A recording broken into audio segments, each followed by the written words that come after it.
Hello, everybody. This is Professor Hill. This is a short video for our class Introduction to Ethics Philosophy 2306 here at St. Philip's College for the Summer 1 session of 2023. And today is Wednesday, the 5th of July, 2023. Yesterday was the 4th of July. I hope you had a little break and had a chance to spend a little time with, family, friends, eat a hot dog, that kind of thing. But anyway, we're back to it today, because this is the last week of our class. This is week 5. We've got the last essays were due Sunday night. Got those graded and turned around to people. I'm going to spend a minute talking about them. But we've got our attention turned to this week, where we're looking at Chapter 6. We're also looking at the materials in the modules about international humanitarian law, which is just the law of arms, the law of war.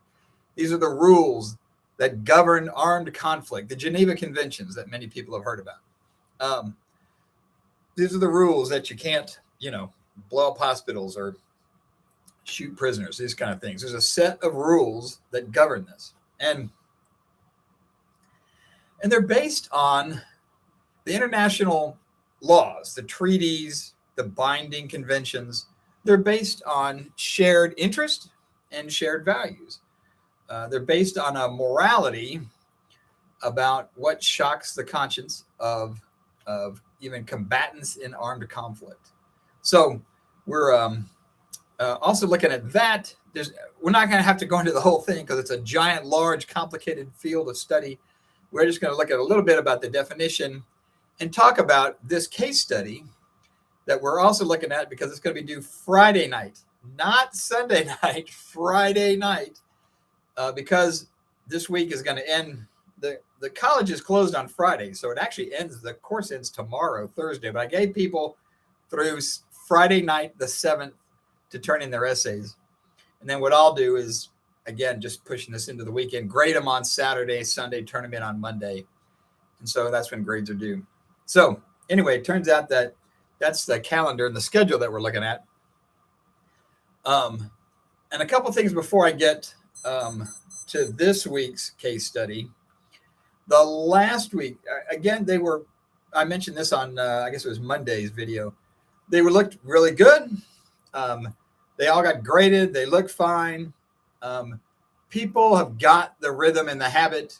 Read the work, apply them to the case study, bring in the work from the chapter, or in this case, from IHL as well as the chapter, and apply it. So look, just do it right off the bat, right at the beginning of your of your essay.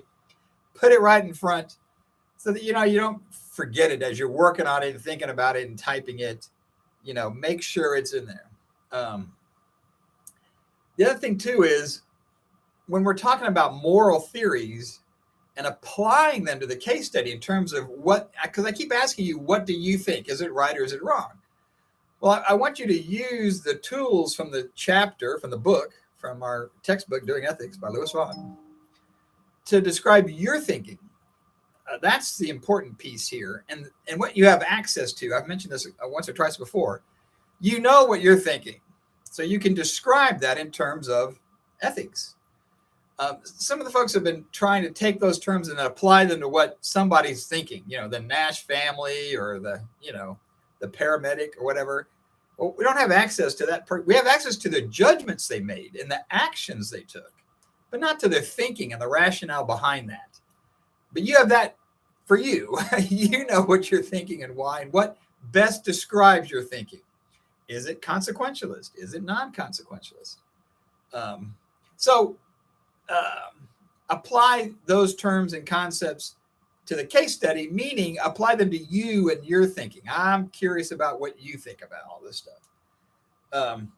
And look, this is an interesting case about child soldiers. And there's a lot out there and a lot of history about the use of children in armed conflict and combat. And there's a long, complicated history about how we slowly got to an agreement and joined the conventions on the rights of a child and about child soldiers. And some of that's laid out in the modules. But so I want you to think about that thing, which is, if you think it is morally acceptable for children to be soldiers, I want you to state why. And if you think it's not, I want you to state why. And then, of course, not just make a decision about that, but then what describes your thinking? Where does that come from? What's your moral basis for making that decision? So that's what we're trying to get to this week. So like I said, the last round of essays all looked very good. I expect that to be coming in on Friday. When I look at them this weekend, I anticipate they've been very good because folks have been doing a good job. You've got the assignment, as they say. But if you do have questions, let me know. Contact me. I'm around, and I'll be here on Friday, even though the college will be closed. Just trying to make sure I stay ahead of questions as they come in. The one big question I want to get, because I've got this from a couple students so far, is in the actual question, in the assignment, it says, state your sources of authority. And people were asking, what does that mean? What's that expression, sources of authority? And it's just this simple. It's what guides us. Think about this. As young children, our parents give us a sense of what's good and bad, right and wrong. And parents, are a source of authority because what they're doing is they're giving us a moral codes at first. These are the rules and follow them. Then at some point, they also help us think through the moral theory behind it. Why is something good or bad, right or wrong? But there's also other sources of authority. And again, as we grow up, that becomes teachers or coaches or religious leaders in our lives, priests, rabbis, this kind of thing. But then we also are learning about formalized codes. And we were talking about moral codes. The law, for example, federal law, state law. There's municipal codes. But more than that, there's also rules and regulations at a school. If you're a student in my class, whether you know it or not, you signed up to a code of student conduct. It might have been in the fine print, but you did. You agreed that there would be, as a student at St. Philip's College, that you would do and not do certain things. And it's all spelled out in this code. Sometimes these things can be as small print and as not as big an impact on our lives as, the agreements we all click through when we're like downloading software or other things like that. And we think, it doesn't matter. Just click through, get to my thing. Well, until it matters. Lots of times, there's lawyers out there that are like, look, it's in the best interest of, like, this is a classic one, the credit card company, which says, well, if there's a dispute with your bill, we'll try to help you out. But then they say in the fine print, hey, if our interests ever diverge and our interests are no longer aligned, meaning we're in a conflict. Now it turns out, if you think we've done something wrong and you want to challenge that, you agree, and this is in the fine print, that you can't just go get a lawyer and sue us in court and exercise all of your legal rights. You're going to agree to binding arbitration, often arbitration with someone we select who is going to decide our dispute without all the cost and bother and, your rights involved in a legal dispute. And what happens is people, they just sign up. They want a credit card. They want, and oftentimes it doesn't matter because they use the credit card. There's never a dispute. Everything's fine. But the few people that there is a problem and it becomes a big dispute and they go to a lawyer and the lawyer says, I'm sorry, but you agreed in this contract that you surrendered all your rights. And now you have to go through this arbitration process. And by the way, good luck to you.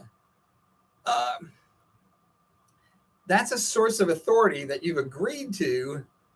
And maybe unknowingly, maybe you should have read it more carefully. But that's also a source of authority. But there's lots of different sources of authority.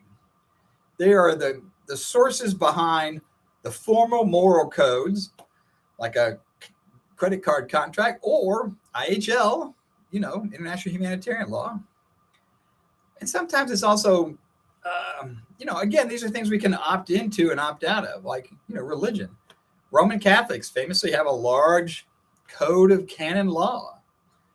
And so we're subject to the rights and responsibilities that become with being a member, a formal, recognized, official member of this church. And so my point is that these things all overlap.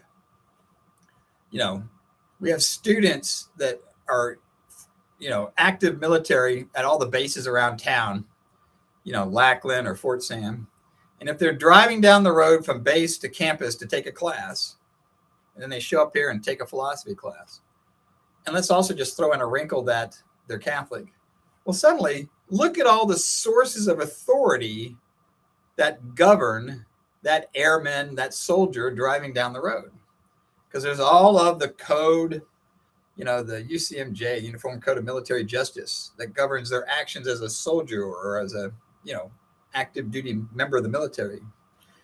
There's also as a driver, you're subject to the rules of the road. You can't speed. You have to have insurance in your car. There's all of those. And again, there's different sources of authority behind them. One is going to be the military. The next is just going to be the state of Texas, which governs all the driving.